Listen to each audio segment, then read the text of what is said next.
We're going to be on week 4 here. We're marching through this beautiful piece in 1 Corinthians chapter 13. Last week we talked about how we are called to be patient and kind. That's a great start to a marriage or a relationship series. Called to be patient and kind. So much so that it might, if you remember last week's story, if you weren't here, I'll give you a little insight on it in a little while, not right out the gate, but so much so that it'll take you into areas that are uncomfortable. Being patient and kindness. It'll take you into some uncomfortable areas that you may have avoided in your relationship, like forgiveness, hardships that you don't want to relive, obstacles, confusion in your life. And what a great example last week we had from Hosea. You know, we don't really have an example in relationship today. It's going to be more kind of like a counseling session from Paul as he tells us 3 things right from the start that love is not. And I'm going to go over to my Bible right quick. We started out with verse 4, and it says, love is patient and love is kind, and we covered that last week.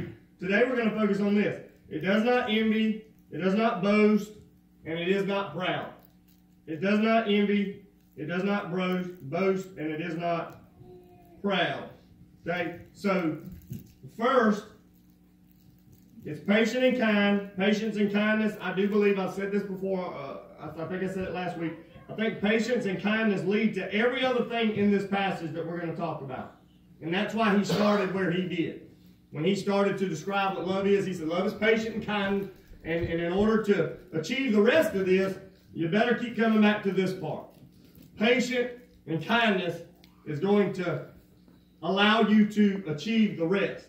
Is basically what it says to me. And then he says this. He said, first, this is what it is, and this is what it is not. I don't know if you've noticed in this scripture, but he lists a lot of times, if you've read this, a lot of you are familiar with it, but if you've read it, he says love is, but love is not, and love is not. And then he goes back and he says love is this, and love is not this, love is not this. So he lists a bunch of nots and is, what it is. Okay, so the first one he says love does not envy, it does not boast, and it's not proud. So love is not envy. Why would we even discuss envy in marriage? Okay, this technically is not a marriage passage.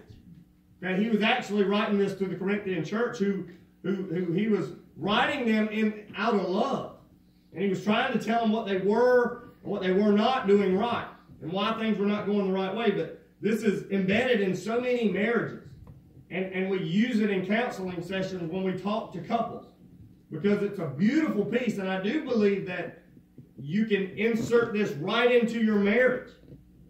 I do believe that, so that's why we're going to go through it. So why would we even discuss envy in marriage? We're supposed to be a unit. In week 1, Jeremy, you said we were a unit. Okay, we're 2 becoming 1. Envy normally transpires. Envy actually seldom transpires between a husband and a wife.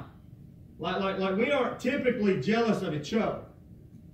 I mean, not normally.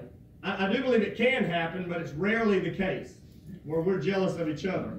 Usually in a marriage, we actually try to celebrate each other's possessions, qualities, and blessings, if you would. We try to celebrate those things together. Envy is actually a desire for something. If you want a definition, you write things down. Envy is a desire for something with resentment that another person is enjoying it and you are not. That's what envy is, by definition.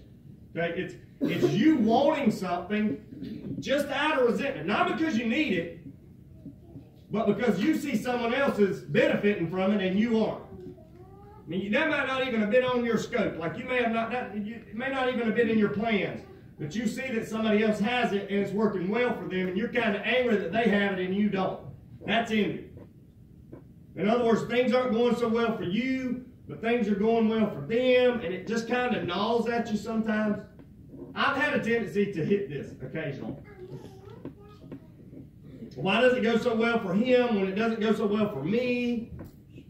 Okay, these things typically benefit both the husband and the wife, right? And are seen as positive by both when we talk about it. But what if a husband and a wife, here's how we're going to put this marriage spin on this thing. What if a husband and a wife envy someone else or another couple together? Like in our marriage, we're envious of other people. And let me give you an example. What if the best friend's spouse gets like a big raise and they move to a bigger and a nicer house, a fancier house? What if our neighbor or our friends, it could be great friends, get a new car, and you and your spouse are both driving clunkers, or maybe you just got one vehicle and your daddy had to give you another one? What if a... That was a little testimony there.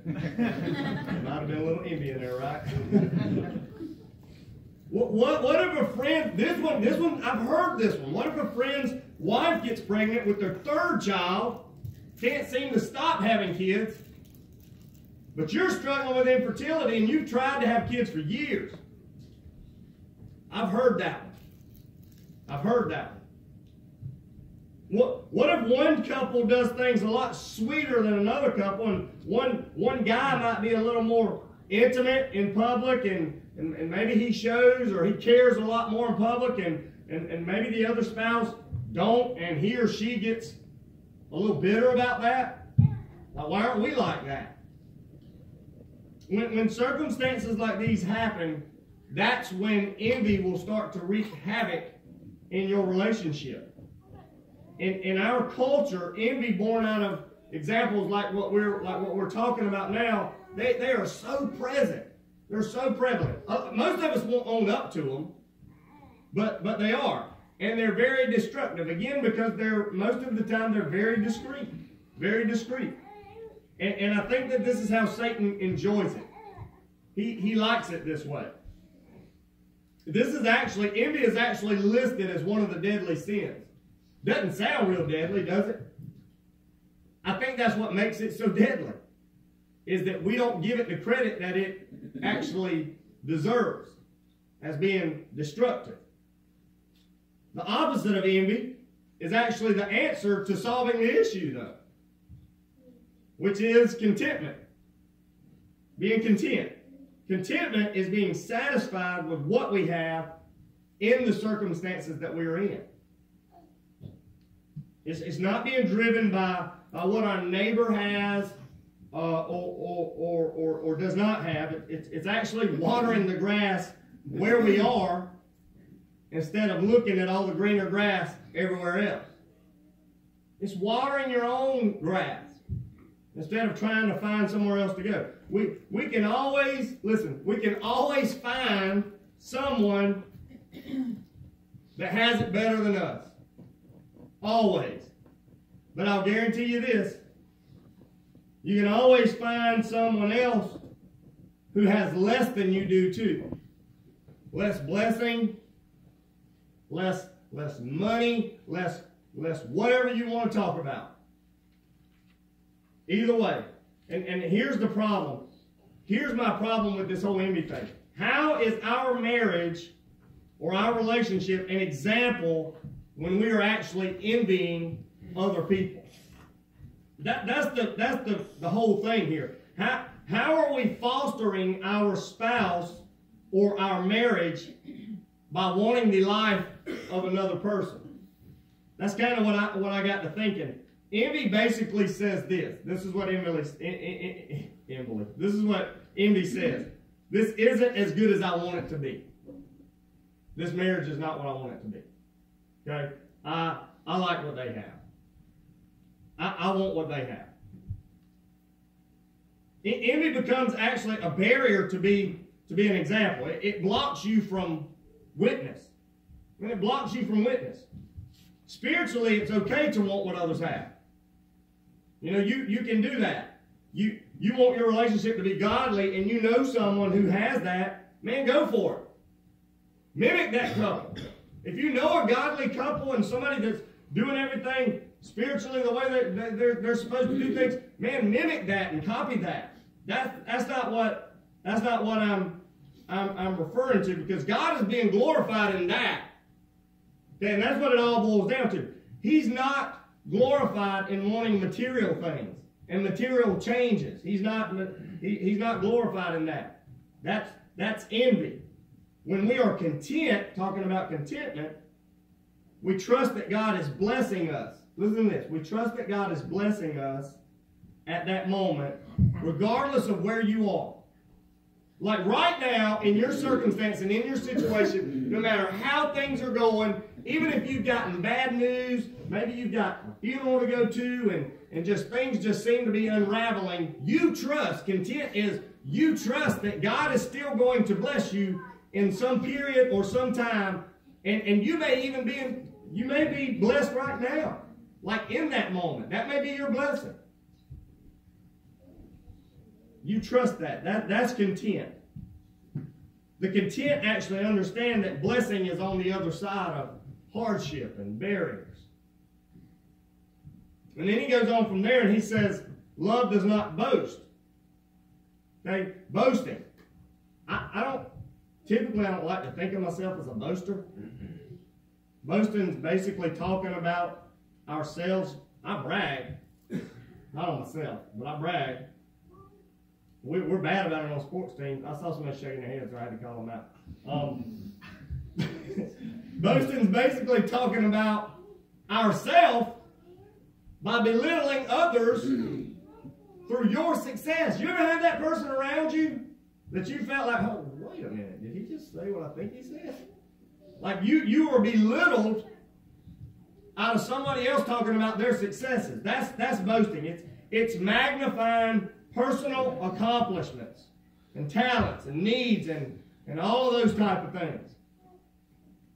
And boasting is not love, because boasting requires that a person focus inward. You're focusing on the inward instead of focusing on others. It's selfish, it's arrogant, and it's also annoying. It's very annoying. The big thing, though, is that boasting also misses out on glorifying God. Envy misses glorifying God. Boasting is giving you the credit, so it misses out on glorifying God. When we boast about our strengths, we're neglecting to admit that God is the giver of those strengths. And boasting is taking credit as the source of your blessing. That's a scary thing, to take credit for something that God gave you. That's something that God orchestrated. And even Paul said this. I love this. And I just put this in this morning because I wanted to have a little bit of a scriptural reference right there. But Paul said this. He says, look, I don't want to boast. I don't know if you remember this, but he says, I don't want to boast. I don't want to brag about anything. But if I have to do it, I don't want to do it. But if I want to, nor do I ever brag or boast. I never do it. But if I got to do it, I'm going to boast in the Lord. He says, I'm not going to brag about what I'm good at either. I'm not going to boast about my strengths. Nope. He said, I'm going to boast in my weaknesses, because that's where God really shows out. Not in what I've attained. And he says this, because I've done it up. Paul says, I've got all kinds of awards and accolades that I could be throwing out. I've been through a lot of hardships. I could talk about all of that, and I could brag about how I came out on the other side. But I choose not to. I choose to boast about the Lord. If I have to boast at all, is what he says. Love, on the other side, let me back up, because he says, I want to make sure I say this next part. He says, I boast in where I am weak. I boast in my lows. Boasting is bragging, and if you're giving yourself credit, here we go. If you're giving yourself credit, let me tell you what you do. You chalk it up to Satan.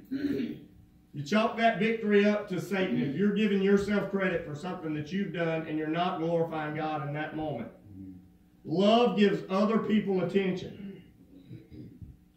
Love puts the attention on other people. It magnifies their accomplishments, their talents, their needs, including who? Your spouse.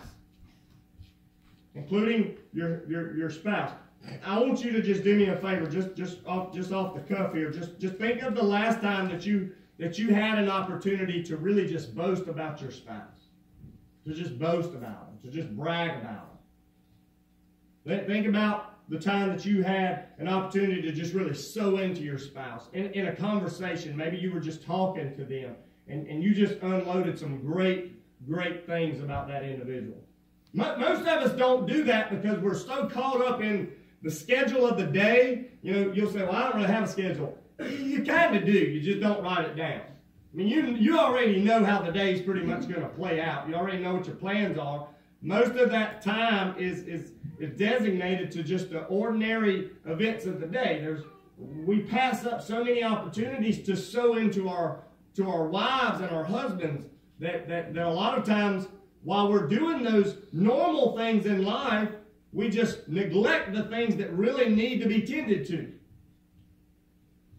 I mean, I do believe that we need to take time to boast about our spouse, to sow into our relationship. Here's another question. Think about the last time you had an opportunity to sow into your spouse, but you got caught up instead boasting about your own accomplishments. And my question was, I mean, I don't understand why we do that. And there's many reasons why we boast. There's a lot of reasons why we boast. One reason is we want people to like us. We want people to like, we desire acceptance. We like that. We desire attention and acclaim, and we like accolades. We like when a pat on the back turns into like a plaque on the wall. I mean, we like that. We like those type of things. Some of us use boasting to impress others. Impress other people of what we've done, but all of that's on an individual basis, right? You say, well, how does that tie to marriage? Well, in marriage, some of us use it, this one hurts, as a tool of manipulation to be right in an argument or to get a point across. And that's how we do it a lot of times. We claim knowledge or expertise in an area so that our opinions have more weight. Give a little bit of an example. It can be real simple, and this might seem funny to you, but it can be real simple to start out with. Because I laid flooring, I know how it should be cleaned. I know how often it should be cleaned. But you don't have to clean it that much. You're going to rub the wood off of it. You don't have to clean it that much. Because I'm an expert at it, my opinion weighs heavier, and it actually minimizes the importance of the other individual's opinion. Okay? And here's another one. Let me see where it was. I got to find out where it's at now. Well, because, here it is. This is a good one. Because I fold clothes every day, I know where everything goes. I know when you do it, because nothing's in the right place.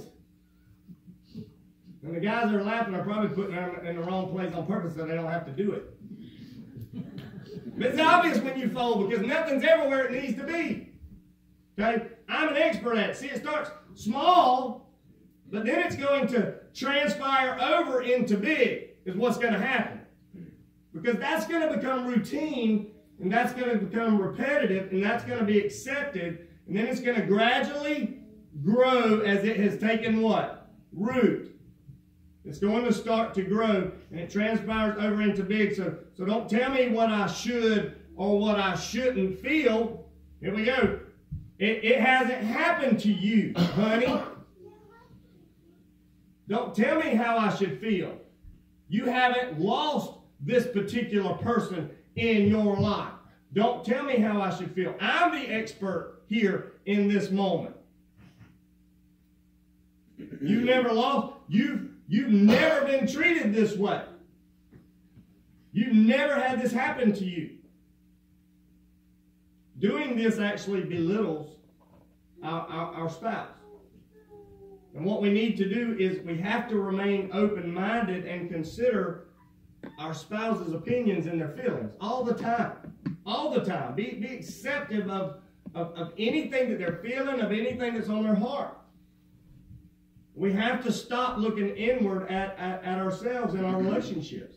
So, some of us talk about ourselves to others. This is dangerous territory. We talk about ourselves to others, explaining how we do this or how we do that in marriage, and how our spouse really doesn't do a whole lot to contribute. That's scary. This is boasting. That's boasting. And it's damaging, and it's destructive.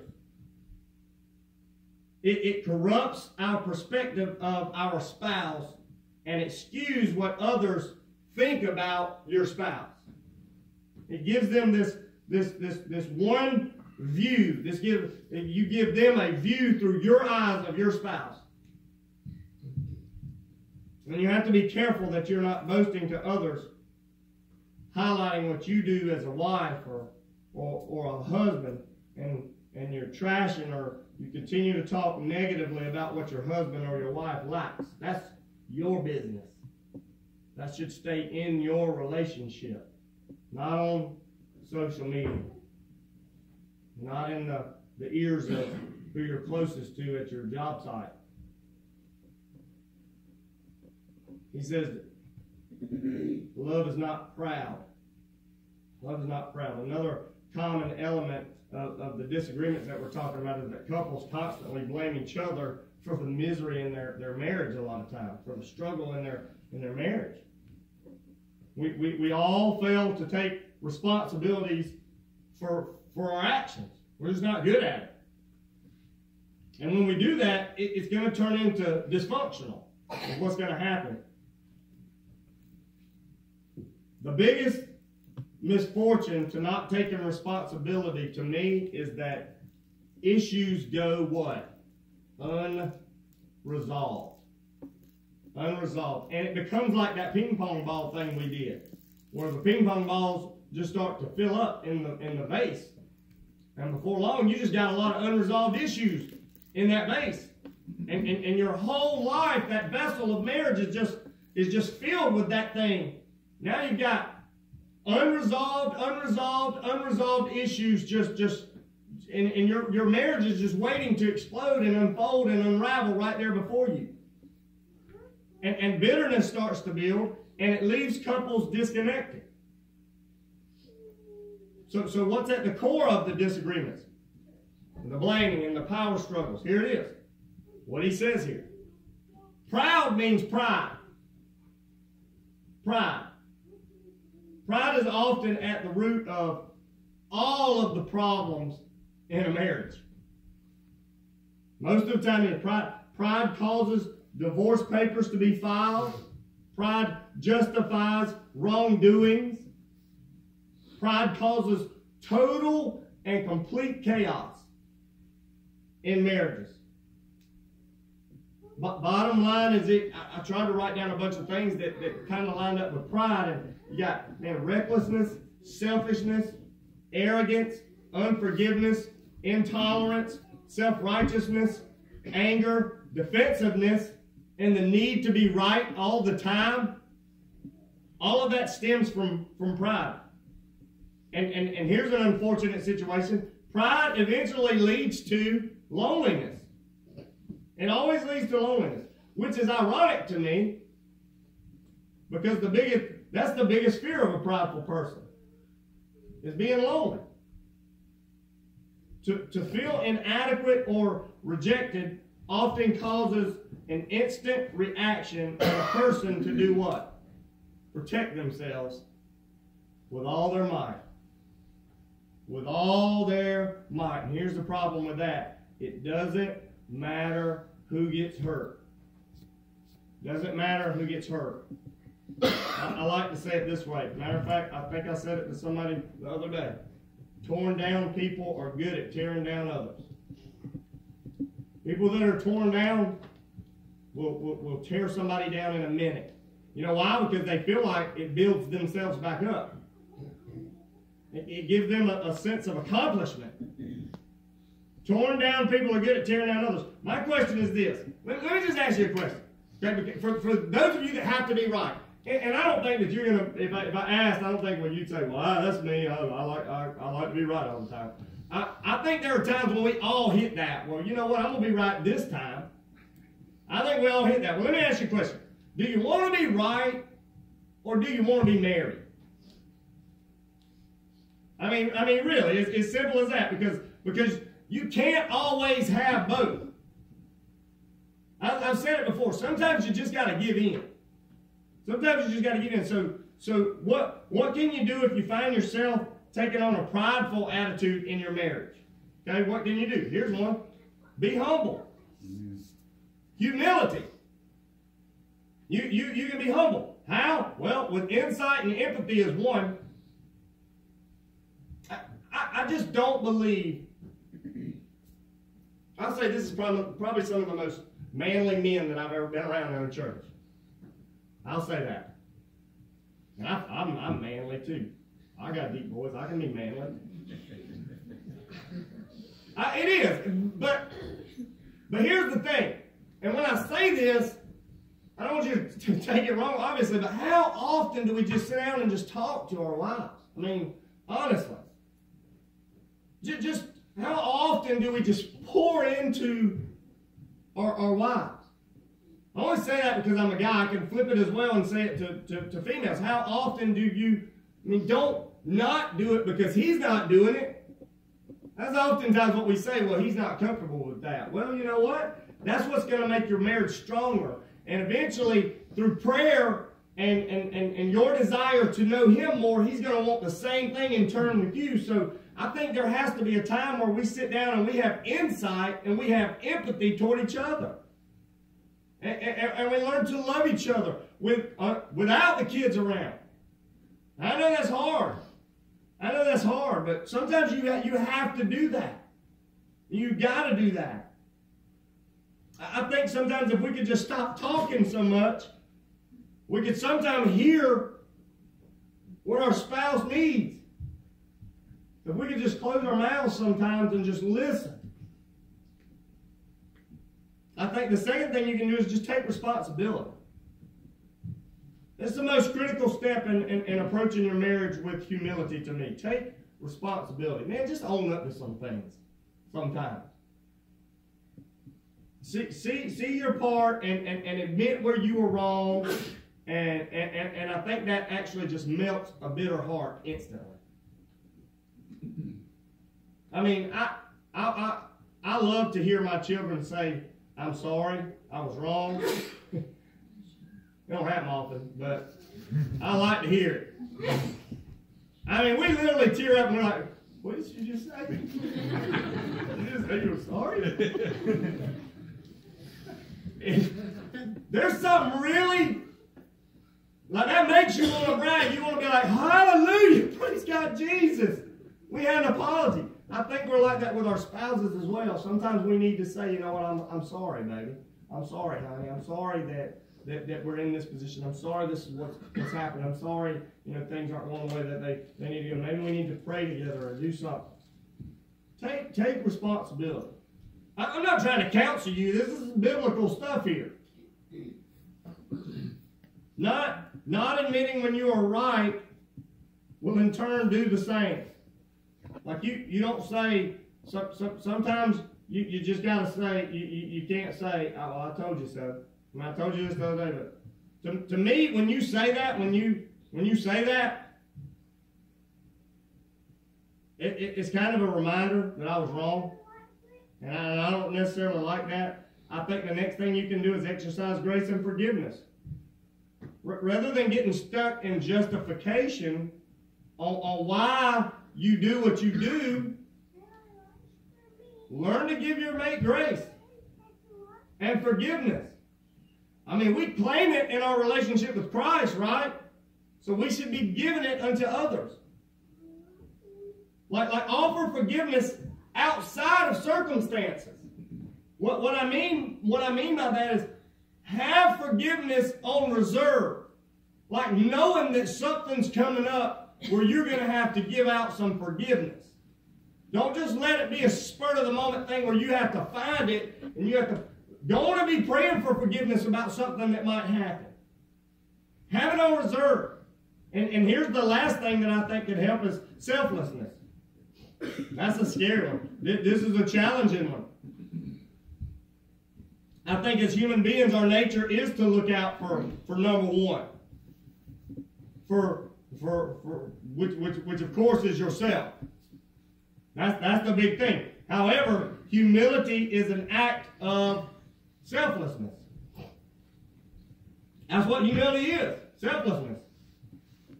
It's a daily choice to put your spouse and their needs ahead of you. I will say that again. It's a daily choice to put your spouse and what they need ahead of what you need. If I could go back to Hosea for just a moment.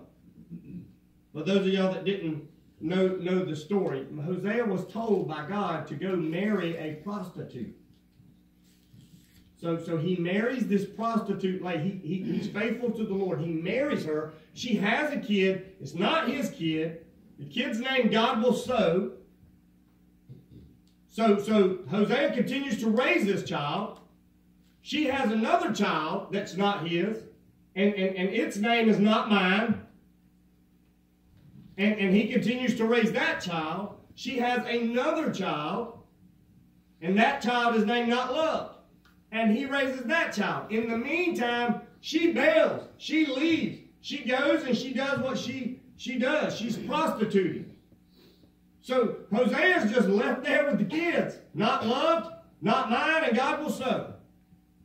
And he's doing what he can do. He's doing everything he can do to raise these kids, and he has been faithful to the Lord. He has every right, like we said, to bail, but he was patient and he was kind, and then God comes back to him in chapter 3, and God says this, go back and find her. After a period of time and absence in his life, Gomer has gone and started to live her life the way she has always lived it without Hosea. And he says, go find her. So Hosea leaves when he has every right to bail on this marriage, collect child support, and do what he's supposed to do. That's biblical, right? Well, God said, go get her. So he goes and he finds her on the auction block. Okay, I'm just summarizing this real quick. He has to buy her. Like she's been prostituted. All these guys are bidding on her. And he has to buy her back for 15 shekels and some bread. He has to buy her. It's his wife. And he has to buy her back. Man, I can't help but think this. None of these things that we've talked about today were revealed in this story. Right? They all had the authority to be. Envy could have been in here easily. You know, but his choice to exercise what? Godly characteristics trumped the negative behaviors from infiltrating his desire to love his wife. He did not allow the negative. You know why? I think he had it on reserve. Like we talked about, the forgiveness was on. You need to have it on reserve. I think he had to have it on reserve. I have no idea how Hosea does this. That would have been one of those things that God would never tell me to go back and get her. That's Satan telling me to go back and get her. That's where I would confuse the voice of Satan and God, right? Well, that's not benefiting me, so God wouldn't want that. It's not always about you.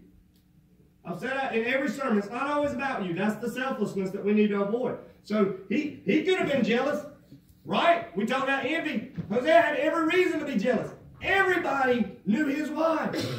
In a discreet way of saying it, with children in here, everybody knew his wife. And she was a prostitute. He could have boasted, right? Hosea could have bragged. He was a man of God, a man of influence. He could have had pride. He didn't deserve none of this. He didn't ask for this. She needed to be put to death. He didn't have any of that. Love does not envy. It does not boast. It is not proud. Hosea is a wonderful example of a godly man being faithful. I'm not going to tell you this is the perfect picture of marriage, because it wasn't. It wasn't a perfect picture of marriage. But it was a man pursuing God in his relationship and doing everything that it took to have God glorified in a moment.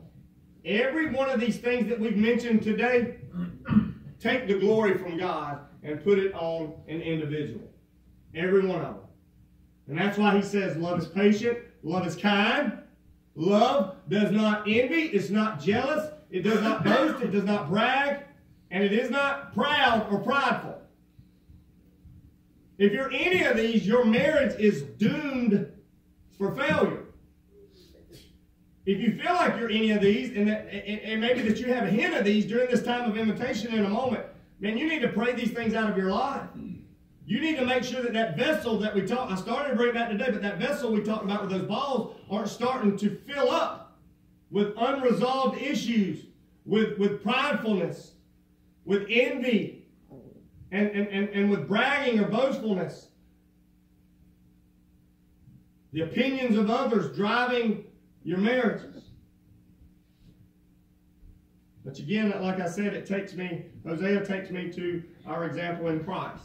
That's exactly, this whole picture of Hosea and Gomer is exactly what Jesus did for you. That's what you're supposed to see in this story, not the success of a marriage of a guy coming back. You're supposed to see Christ coming to find you in your failures.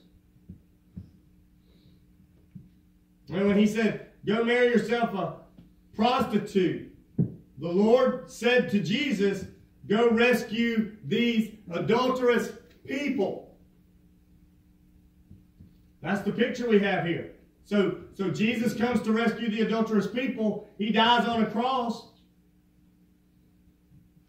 And what happens to us? Well, we continue to live promiscuous lives. We continue to be an adulterous people. And what's he say? Go back again and find them. And pay for them if you have to. And we were God's people in the beginning, right? He created us. Guess what he did? He paid for us with his son, Jesus Christ. He bought us off of the auctioning block.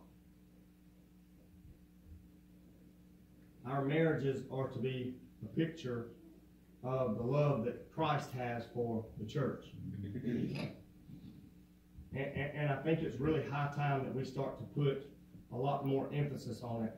It's not, listen, I say this to be cute, but I mean it from the bottom of my heart. It's not a Facebook relationship. It's not an interrelationship, outer relationship. There's so much seriousness in our marriages and our relationships, because not only because it's two becoming one, but because it's a witness and it's a testimony. Mm-hmm. That's the biggest thing. I mean, people are looking for examples of people who love God together, and how marriage is a success, and how it is a failure. So I want to ask Donnie if he'll play the song of invitation, and I just want to open it up. If you want to come up, if you want to pray, if you want to continue to pray where you are over your marriage, man, I hope that this is going great, and I hope that you're continuing to grow every week as we talk about this. We're going to continue to walk through this, but today the big issues are envy. If you've got that on your heart, if you've got pride on your heart, or even being boastful in some manner, I want to ask that you just let all of that fade away. And you just close your eyes and go into your prayer. Listen to these lyrics. If you feel moved to come up, you come on up and pray. But if you want to pray right there where you are with your spouse, you do that.